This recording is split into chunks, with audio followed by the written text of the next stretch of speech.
Boa tarde, meu nome é Gabriel Carvalho, eu falo em nome do Grupo NT1PA2, composto por mim, pelo Gabriel Menezes, pelo Murilo Rinaldo e pelo Enzo Flaiani. Hoje a gente vai falar sobre mundialização do capital, mais especificamente sobre o 8º capítulo do livro Serviços, Nova Fronteira para a Mundialização do Capital. O 8º capítulo ele é composto por alguns tópicos. O primeiro deles são as causas diferenciadas da internacionalização.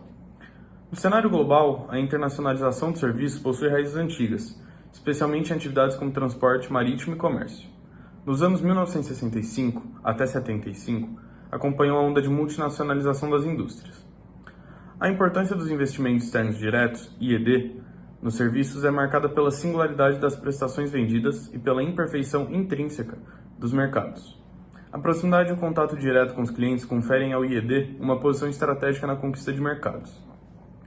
Setores como grandes infraestruturas e financeiro, inicialmente estruturados como serviço público, enfrentam a necessidade de liberalização e desregulamentação. Grupos americanos desempenham um papel ativo, notadamente nas negociações do GATT. Na Europa, o processo foi acelerado pelo Mercado Único e o Tratado de Maastricht. O movimento de desregulamentação e a privatização dos serviços públicos atende às demandas do capital concentrado, impulsionado pelas novas tecnologias. A transferência de atividades regulamentadas para a esfera mercantil representa oportunidades de investimento em um contexto de globalização. Grandes empresas públicas adotam estratégias graduais de desregulamentação e privatização para se integrarem ativamente ao movimento de internacionalização. Exemplos notáveis incluem a France Telecom, demonstrando uma adaptação às dinâmicas globais. Nas indústrias de serviço, a internacionalização pelo IED segue padrões de rivalidade oligopolista e o investimento cruzado. Fusões e aquisições desempenham um papel crucial, assim como a concentração que acompanha a internacionalização. Esse fenômeno reflete as novas fronteiras abertas para o IED em um contexto de desregulamentação e privatização, mudando as relações entre países e classes sociais. O segundo tópico aborda os impasses do enfoque residual na internacionalização de serviços. A análise da internacionalização de serviços enfrenta consideráveis problemas teóricos, não devido à economia dos serviços em si, mas à falta de um quadro teórico abrangente que permita compreender melhor o papel atual dos serviços no movimento do capitalismo contemporâneo e em seu modo de acumulação como um todo. A corrente teórica dominante, formada desde o final do século XIX, delimitou o campo do serviço de maneira residual, agrupando todas as atividades de serviços em uma categoria tampão dentro do setor terciário. As fronteiras do setor terciário são definidas simplesmente por exclusão, incluindo atividades que não se enquadram nos setores manufatureiro, de construção civil, agricultura ou extração mineral. Ao abordar a internacionalização do serviço, revela-se a extrema insuficiência desse enfoque residual. Não há coincidência entre o investimento externo direto nos serviços e o IED das empresas do setor de serviços. Estudos sobre o IED nos serviços destacam que investimentos são realizados tanto por multinacionais industriais quanto por empresas especializadas em serviços, desafiando a tradicional contraposição entre o setor industrial e o de serviços. A distinção entre esses setores está sendo abalada pela incursão dos serviços no setor manufatureiro e pela indústria, cujas empresas estão diversificando em direção aos serviços. Multinacionais e conglomerados tornam-se a encarnação do capitalismo moderno, desafiando teorias existentes. A falta de uma teoria abrangente sobre o lugar do serviço na acumulação leva a uma interpretação inicial do interesse dos grupos industriais pelos serviços no exterior. Dois elementos emergem simultaneamente: a busca pelo domínio sobre aspectos complementares que afetam a rentabilidade e a posição contínua do serviço no movimento total da valorização do capital. O terceiro tópico aborda a preocupação de manter o controle da cadeia de valor. Uma parte significativa da expansão do setor terciário resulta da complexificação da produção, da generalização dos produtos e serviços e do papel crescente dos investimentos imateriais. Esses fatores aprofundam a divisão do trabalho no setor produtivo, originando novas produções e o surgimento de ramos especializados. O desenvolvimento dos serviços empresariais está intrinsecamente ligado a essas mudanças, mas observa-se uma disparidade no grau de desenvolvimento dessas novas indústrias entre diferentes países, relacionado às práticas de internalização das empresas.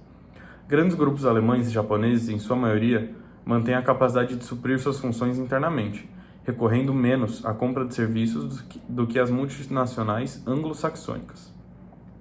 A preocupação em manter o controle das complementaridades entre produtos e serviços impulsiona operações de internacionalização de serviços por multinacionais industriais. Exemplificando na área da informática, fabricantes de computadores desenvolvem atividades de fabricação e prestação de serviços na informática simultaneamente. Setores como a indústria de transformação e a petroquímica incentivam filiais especializadas em engenharia, montagem e venda de fábricas prontas para ligar, assim internacionalizarem. A importância dos investimentos em materiais e a complexificação da produção não são os únicos fatores que explicam a diversificação dos investimentos externos diretos, IED, dos grupos industriais em direção aos serviços. O domínio da cadeia de valor desempenha um papel fundamental. O porte dos grupos em ramos de serviços, o montante dos capitais comprometidos e as formas diversas de internacionalização representam uma potencial ameaça aos grupos industriais. A complementaridade entre indústria e serviços não é uma coexistência pacífica, sendo notável nos setores de comércio de matéria-primas e na grande distribuição. A atividade das multinacionais industriais no comércio atacadista e varejista, evidenciada em grupos alemães e japoneses, representa uma ameaça ao lucro das empresas industriais. A concentração de grandes capitais no comércio atacadista e varejista pode impactar a parcela de lucro que as empresas industriais obtêm, especialmente quando grupos fortes impõem condições para o acesso à demanda final. A internacionalização financeira não bancária de grupos predominantemente industriais busca reduzir o risco de flutuações nos fluxos de valor. Empresas industriais buscam proteção ou mercados cativos através de investimentos próprios ou aquisição de empresas especializadas.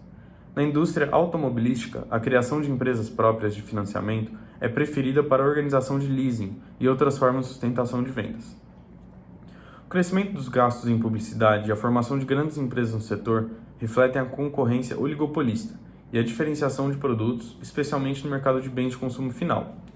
Os grupos podem regular suas relações com o setor publicitário de várias maneiras, desde negociar contratos com agências até criar suas próprias filiais para manter o valor agregado dentro do grupo. O quarto tópico fala sobre a multinacionalização de atividades fortemente relacionais. Ao analisar a multinacionalização de empresas e serviços, deparamos-nos com a natureza altamente disparatada das atividades terciárias, tornando generalizações menos evidentes do que na indústria manufatureira. Certos fatores, como investimentos reativos em mercados oligopolistas, a busca pela homogeneização das normas de consumo na tríade de países associados e a aquisição de insumos a custos mais baixos são análogos à multinacionalização dos grupos industriais. A singularidade da multinacionalização dos serviços reside no fato de que a produção do serviço impõe contato direto com o consumidor ou com o cliente, tornando a proximidade com o mercado intermediário ou final mais coercitiva, em diferentes graus de acordo com as atividades. Em atividades com forte intensidade de massa cinzenta, onde o serviço é mais definido como um processo interativo, a construção de uma imagem da marca e a acumulação de dados sobre clientes e mercados são essenciais para a competitividade e internacionalização. Nessas atividades, a reputação se baseia em elementos além das verbas de propaganda. Na consultoria, apoia-se no capital de conhecimento, na qualificação do pessoal e na elaboração de conceitos específicos.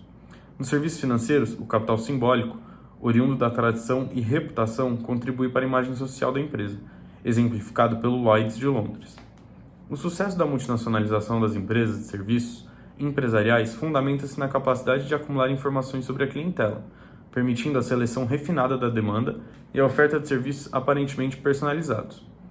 O controle da informação torna-se crucial, impulsionando essas empresas a aproveitar as oportunidades proporcionadas pelas redes globalizadas de telecomunicação e pela telemática, mais rapidamente do que muitas multinacionais da indústria manufatureira. A centralização e a gestão dessa informação, através da constituição de bancos de dados sobre a clientela e os mercados, motivou as multinacionais de serviços a adotarem rapidamente as tecnologias de informação. Esse fato, juntamente com o papel essencial das tecnologias de informação em todas as atividades das empresas, explica o porquê que as empresas de consultoria mais dinâmicas e prósperas, que desempenham o papel da integração anteriormente exercido pelas empresas de auditoria, são as firmas de informática. O próximo tópico fala sobre os aspectos específicos das relações internas nas multinacionais de serviços. Diferenças marcantes entre multinacionais de serviços e industriais em indicadores como qualificação dos empregos e atividade de P&D. Nas de serviço, a produção de conhecimento está ligada à produção do próprio serviço, e atividades de pesquisa e adaptadas às condições locais. Implantar no exterior muitas vezes complementa as competências com parceiros estrangeiros, mantendo o controle e a autonomia da atividade de P&D. O próximo tópico é sobre o caráter oligopolista de muitas atividades. O setor de serviços, especialmente empresariais, permite acesso ao mercado para empresas de médio porte, devido à reputação e qualidade do serviço. Apesar da concentração de mercado, o segmento multinacionalizado está sujeito à concorrência ou rivalidade do oligopólio, com formas eficazes de apropriação e centralização de valores excedentes. O próximo tópico já fala sobre as combinações de ED e alianças.